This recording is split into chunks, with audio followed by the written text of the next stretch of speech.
Okay, when we think about one nation or one ethnicity or ethnic group, we, not social scientists, but let's say people and also politicians, some of them at least, we may think about one nation in the context of some markers of identity. We may name them like primordial definition of one nation or ethnic group, but actually it's kind of popular definition. Yeah, so what does it mean? To be part of one nation, we may share one religion, one language or other elements of cultural heritage, one territory, one blood or race, and also some other markers. So what does it mean? For instance, I'm Polish. Yeah? So to be Polish, we may think about white person, yeah, so the race, and there is also kind of stereotype how stereotypical Polish look like. Yeah? So like blonde hair and blue eyes. So more or less not me. Right? The person who live in Poland. So in Poland live Poles. Language. So the Polish people are people who speak Polish, who may observe some feasts, who may know some parts of history, who knows some monuments and other parts of the place, and who may be Roman Catholics. So what does it mean to be Polish person who is of color? Or what does it mean to be Polish who is, for instance, Protestant or atheist? Yeah, of course we have a lot of people who have this kind of biography or this kind of identity, and we may think about them as kind of fear. Yeah, when we look at political media discourse, we have a lot of fear about strangers, right? About people who are a little bit different, not as me, yeah? How is possible you are Polish, yeah, you are black? Or how is possible you are not very Polish, you are Muslim? Yeah, whatever. So those markers of identity can be very dangerous for people, but actually it's the most popular definition. Although we, like social scientists, anthropologists, would say that one nationality or one ethnic identity is something that is declared, right? I'm Polish because I feel that I'm Polish, and I have like strong feeling of loving my country, etc., etc. But in this definition is something else. So what does it mean to have one person to have in between identity? Yeah, in between what? In between those primordial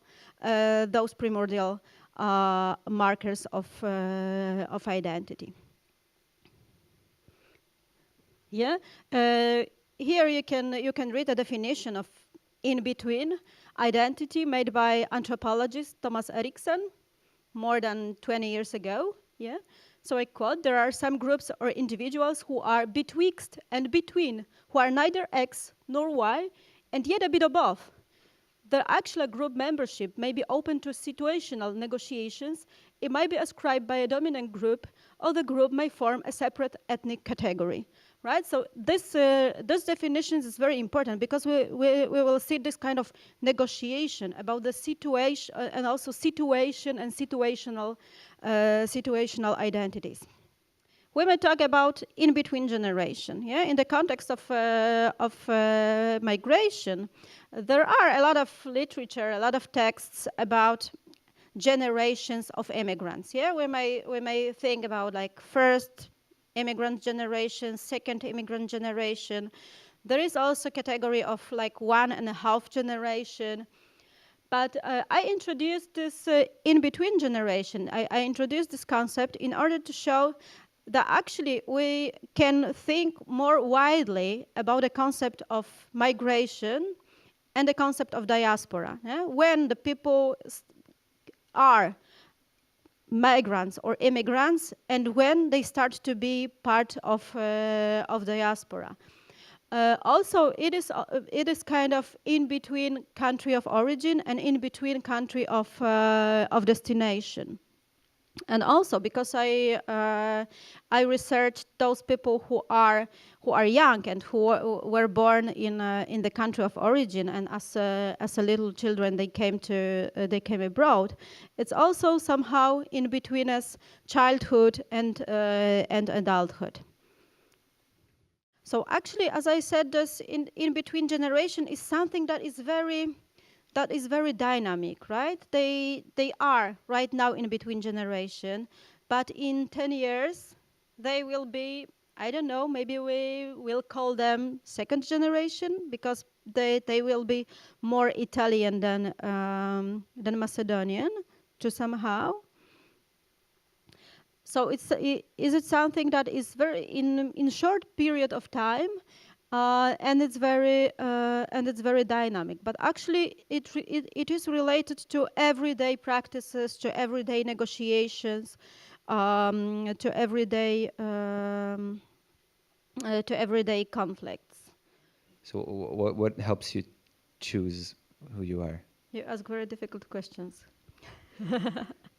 Well, actually, I think it's I think it's very individual. It's always like me or you, every one of you, always kind of select your heritage you want to go through, right? You may say that your most important part of your heritage is religion, right? So you follow this path of your faith that you were born, or you choose for your life. For the other people, it can be simply kind of transnational living, yeah. So being a little bit here, a little bit there. For other people, it can be language, the language that is mother tongue or father tongue of the person. And for other people, it can be territory, right? It can be the place he or she right now lives. So it's I think it's very individual, and maybe it's a question for psychologists, not for anthropologists. And for anthropologists, it's for research. It's something that you make ask. But those individual identities are related not only to your national background, but also, for instance, one friend of a colleague from my department, from ethnology department at University of Warsaw, she works about identity of children, right now teenagers, who were born via in vitro. Yeah. And she said that actually they have a little bit different path of identity. That this kind of conception is important for their individual identity, for their political views, for their ideological orientation, etc. So if we think about identity, we have like huge variety of things we always choose.